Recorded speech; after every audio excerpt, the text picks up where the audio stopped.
Hey. Hey Sonia, Welcome hey guys. back. Thank you very much. What an amazing collectible to kick off the season with. Yes, he's pretty special. What can I say? Well, you can break it down for us. Alright, sure. This is the DC Comics Batman premium format figure by Sideshow Collectibles. Towering just under 65 centimeters tall, the Caped Crusader stands atop a stone gargoyle looming over the insidious criminals of Gotham City. This impressive sculpt by Andy Buchholz, Matt Butler, Martin Canale and the Gore Group also comes with a switch-out head, one with a long-eared cowl and the other akin to Jim Lee's short-eared version. This exclusive edition also comes with a switch-out hand holding the Batarang. And this is real fabric on the statue too, isn't it? Yes, it is. This looks great, and up close it adds a really nice texture and realism to the character. Yeah, Tim Hansen did a great job designing this and the utility belt, which is also made of fabric. That said, the general feedback regarding the fabric under the left arm in particular has been negative.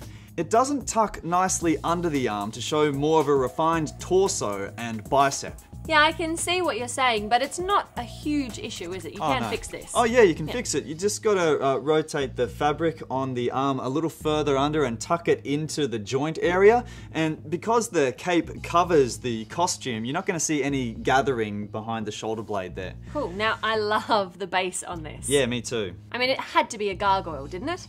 There's a lovely detailing, even in the smaller gargoyles around the sides. This must have been what Canale and the Gore Group were focusing on, yeah? Well, yeah, I reckon so, because they love their horror sculpts. Yeah. I'm glad that Bernardo Esquivel chose more of a sandstone look for the gargoyle, because if it was a grey, it might have been a bit too washed out, and it complements the utility belt as well. Now, onto the paintwork, I think it's excellent.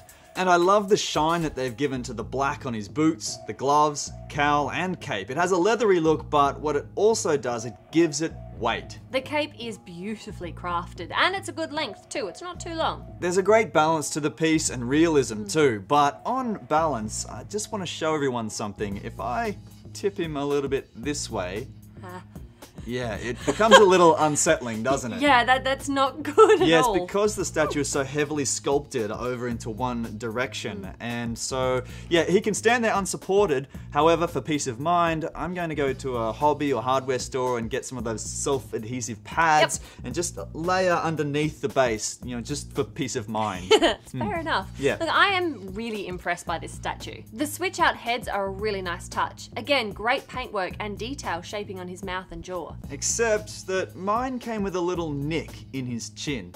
Look, part of me doesn't actually mind that because at a distance it can look like a little scar, which is nice, but I did want a flawless item. That's a real shame. It is. It is, yeah. Look, I'm gonna give this a buy though. This is probably the most impressive Batman statue I've ever seen.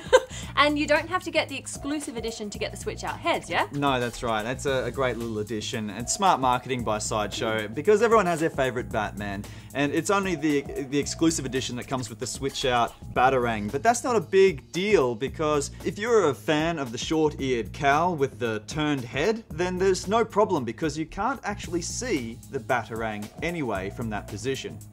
I do have another small issue, and that is the right thigh can dominate the image when looking straight on. And it's kind of highlighted further by the twisting torso, which in my opinion is perhaps twisted 3 or 4 degrees too far.